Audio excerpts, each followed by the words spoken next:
Hey team, it's Tom from FitCure. Welcome back. Today we are talking all about anti-nutrients. So let's get to it. So what are anti-nutrients? What are they?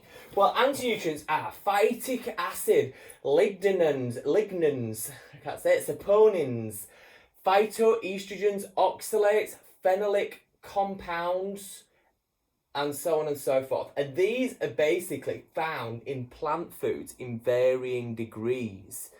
Okay, so the chemical substances that can make it harder for the body to digest minerals and other beneficial substances that we get from foods. So essentially they sound like the bad guys, yeah? And if you have surfed the internet a little bit, I'm sure you've come across before anti-nutrients.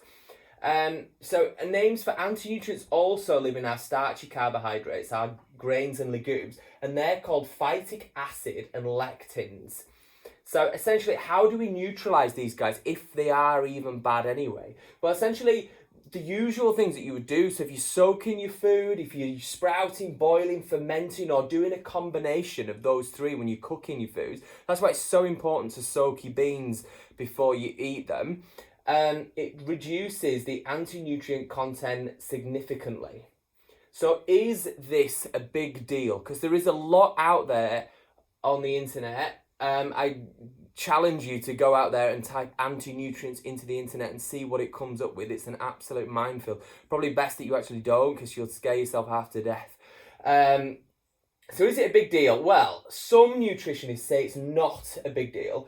Phytonutrients, they actually refer to them as phytonutrients, and some of them can actually be beneficial, actually consuming some phytonutrients instead of calling them anti-nutrients. So essentially, don't freak out about these guys.